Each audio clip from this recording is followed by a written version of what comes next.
Vamos a examinar un texto sagrado oriental muy importante, el Dhammapada, que es una colección de sentencias del propio Buda Gautama, enseñanzas esenciales para el cultivo interior y espiritual. Dhammapada se podría traducir como camino de la virtud o de la rectitud, o camino de la verdad. El capítulo 1 se titula Los versos gemelos. El verso 1 y 2 dicen: la mente precede a todos los estados mentales. La mente es su fundamento y son creaciones de la mente. Si una persona habla o actúa con un pensamiento impuro, entonces el sufrimiento le sigue, de la misma manera que la rueda sigue la pezuña del buey. Si uno habla o actúa con un pensamiento puro, entonces la felicidad le sigue como la sombra que jamás le abandona. Todo nace y depende de la mente. Las palabras y las acciones brotan del pensamiento. Si uno tiene malos pensamientos, todo lo que haga inevitablemente le hará sufrir. Si sus pensamientos son buenos, las palabras y las obras también serán buenas. Esto le traerá felicidad. Los versos 3 y 4 dicen: me ha insultado, me ha herido, me ha maltratado, me ha humillado. El que piensa así nunca podrá dejar de odiar. Quienes no albergan tales pensamientos se liberan del odio. Mientras uno tenga presente las ofensas o los daños de los que ha sido objeto, alimentará el odio y estará conturbado por malas experiencias, y no tendrá tranquilidad ni paz mental. Porque dice el verso 5, el odio no cesa con el odio cesa con el no odio o con el amor. Esta es una ley muy antigua. Verso 6. Muchos desconocen que al disputar perecemos, pero aquellos que lo comprenden refrenan por completo sus disputas. Precisamente es necesario no odiar, para no pelearse con otros, estar en paz, no solo con uno propio, sino con los demás. El verso 7 advierte: el que vive apegado al placer, sin controlar sus sentidos, que come sin moderación, que es indolente, perezoso e inactivo, Mara le arrastra. Como al árbol sin raíz, lo derriba fácilmente el viento. Mara es la personificación del mal y el error. En el budismo es la deidad que tienta hacia el mal. Por ejemplo, trató de evitar que Buda Gautama alcance la iluminación y salga del samsara. Esto es el ciclo de muerte y renacimiento. El placer ata a la tierra, a la vida, y la vida ata a la muerte. Así que soltar el placer es decisivo para salir de este ciclo. Verso 8. Al que vive consciente de las impurezas, con los sentidos refrenados, moderado en la comida, lleno de fe, lleno de sustentadora energía, a ese Mara no lo derriba, como el viento no derriba a la montaña. El que es consciente de que hay cosas impuras que justamente vienen con el placer, que pueden contaminarle y se controla y se refrena, no cae fácilmente. Como exclamó Antístenes, antes loco que caer en un placer sensual. Aristóteles subrayaba que hay que estar en guardia frente a todo, pero principalmente frente al placer, porque alejándonos del placer erraremos menos. Versos 9 y 10. Quien porta la túnica amarilla del monje, pero no posee autocontrol y falta a la verdad, es indigno de vestirla. El que es puro, que cultiva las virtudes, que posee autocontrol y es fiel a la verdad, ese es digno de vestir la túnica del monje. Los monjes budistas usan una túnica cuyo color puede ir del amarillo al anaranjado, azafrán para ser más preciso. El propio Buda Gautama usó una túnica de ese color. Estos versos indican pues que puede haber muchos que vistan esa túnica, pero no se trata de apariencia, sino de acciones. El monje debe dominarse y ser fiel a la verdad. Versos 11 y 12. Aquellos que confunden lo no esencial con lo esencial, y lo esencial con lo no esencial, morando en pensamientos erróneos, nunca llegan a lo esencial. Pero aquellos que ven lo esencial en lo esencial, y lo no esencial en lo no esencial, debido a su correcta visión, perciben la esencia. Lo esencial es lo espiritual, lo no esencial es lo material, lo uno es profundo, lo otro superficial. Las cosas materiales son necesarias, pero no son valores a buscar para el progreso espiritual. Sentenció Lao Tse. Cuando las personas buscan acumular muchas cosas innecesarias, se empobrecen espiritualmente.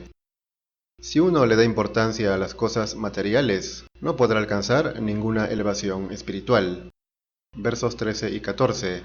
Así como la lluvia penetra en una casa mal techada, así también la pasión penetra en una mente no desarrollada. Y así como en la casa bien techada no penetra la lluvia, así en la mente serena del que cultiva la meditación no penetran las pasiones. La meditación es indispensable, el ensimismamiento, cultivar el espíritu, entrenar la mente, para no ser dominado por las pasiones, pues todo depende de la mente y de los pensamientos. Versos 15 y 16.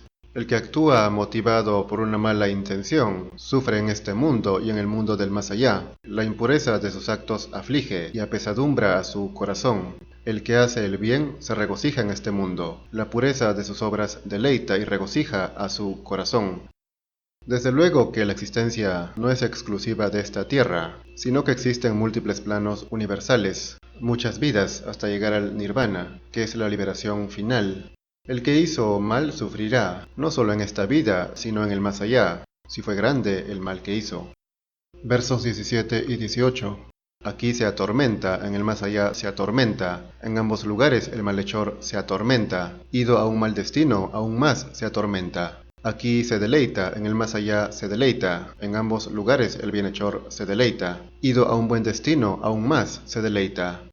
El que hace el bien siempre estará complacido. Es esta precisamente su recompensa. Hacer el bien sin complacerse no es ser bueno. Sentenció el Estagirita que nadie es bueno si no se complace en las buenas acciones, como tampoco nadie es justo si no se complace en la realización de acciones justas. El que es bueno estará gozoso, y más todavía cuando la siguiente vida sea mejor. Verso 19. Alguien que recita todos los textos sagrados, pero no actúa de acuerdo a ellos, es como un pastor que cuenta las vacas ajenas. No obtendrá los frutos de una vida de santidad. Alude a los falsos religiosos, o a aquellos que se saben hasta de memoria toda la escritura, pero no cumplen sus preceptos. Verso 20. Aunque uno recite poco las escrituras, si vive de acuerdo a la enseñanza, abandonando el deseo, el odio y la ilusión, provisto con una mente bien liberada y no apegándose a nada ni aquí ni después, obtiene los frutos de la vida santa.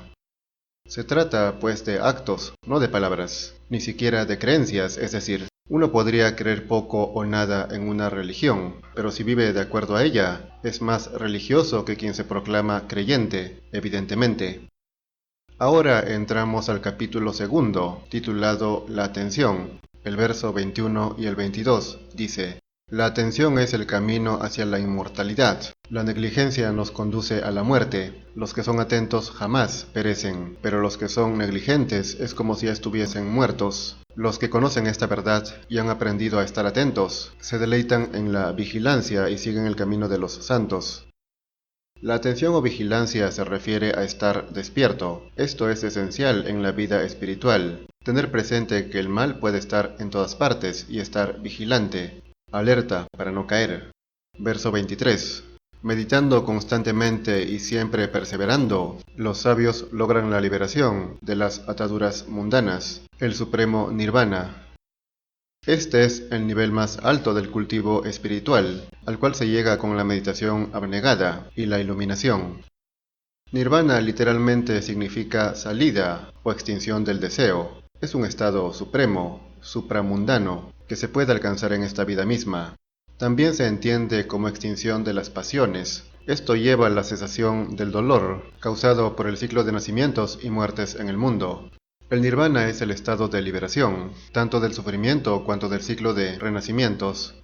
Ahora bien, no se trata de un estado de nada, sino de un estado dichoso, de alivio, que resulta de la erradicación absoluta de las pasiones. Desde luego que este nivel es inalcanzable para el humano ordinario. Son extremadamente pocos los que llegan a este estado de liberación suprema. De todas maneras, uno puede escalar y ascender, aunque no llegue a la cima. Versos 24 y 25. Crece la gloria de aquel que es enérgico, atento, puro en conducta, reflexivo, controlado, con recto modo de vida, vigilante, con esfuerzo y atención, disciplina y dominio propio, que el sabio saca una isla que ninguna inundación pueda anegar. Con denuedo y perseverancia se logra avanzar en el progreso espiritual. La meditación, la concentración es fundamental. Versos 26 y 27. Los necios y los ignorantes disfrutan la falta de atención, pero el sabio guarda la atención como un precioso tesoro. Huye de la negligencia, evita los placeres sensuales. La atención y la meditación te otorgarán la verdadera felicidad. Los placeres sensuales desconcentran, distraen, te alejan de la reflexión, de la meditación, te alejan del cultivo espiritual. Séneca dijo: es menester que hagamos cuanto sea posible para huir muy lejos de los excitantes de los vicios. Es menester que endurezcamos nuestro espíritu, que lo apartemos muy lejos de las seducciones del placer. Verso 28. Cuando, gracias a la atención, el sabio ha dejado de ser negligente, se eleva hasta el templo de la sabiduría y contempla compasivamente a la gente que sufre en el mundo de la ilusión. Del mismo modo que quien ha alcanzado la cumbre de una montaña observa a aquellos que aún están en el llano. La persona sabia siempre está atenta. A través de ese estado de alerta, el sabio asciende a la torre de la sabiduría. Una vez que ha alcanzado esta altura, es capaz de contemplar a las masas afligidas que sufren abajo. Verso 29. Atento entre los inatentos, plenamente despierto entre los dormidos. El sabio avanza como un corcel de carreras, se adelanta sobre un débil jamelgo. El sabio de profunda sabiduría es un individuo totalmente despierto, entre aquellos que están profundamente dormidos. Ese sabio que posee una intuición suprema, supera en espiritualidad a toda la masa ordinaria. Verso 30. Es gracias a la atención que posee Magaba, que ha alcanzado el supremo rango entre los dioses. La atención siempre ha sido loada por los sabios. La negligencia siempre ha sido condenada. Magaba es sinónimo de Saka o Indra, rey de los dioses o devas. En el budismo, un deva es un ente sobrenatural, generalmente benigno. En un texto budista llamado Mahanipata Hataka, se narra que en un pasado remoto un hombre bondadoso pasó su vida entera haciendo el bien a los demás, con la ayuda de sus amigos. Como resultado de sus buenas acciones, nació como Magaba. Por último están los versos 31 y 32 de este segundo capítulo del Dhammapada. El bhikkhu que se deleita en el cultivo de la atención y que ve el peligro de la negligencia, avanza como el fuego quemando todos sus lazos mundanales, sean estos fuertes o débiles. Difícilmente se apartará del camino. Él, en verdad, se halla a las puertas del nirvana.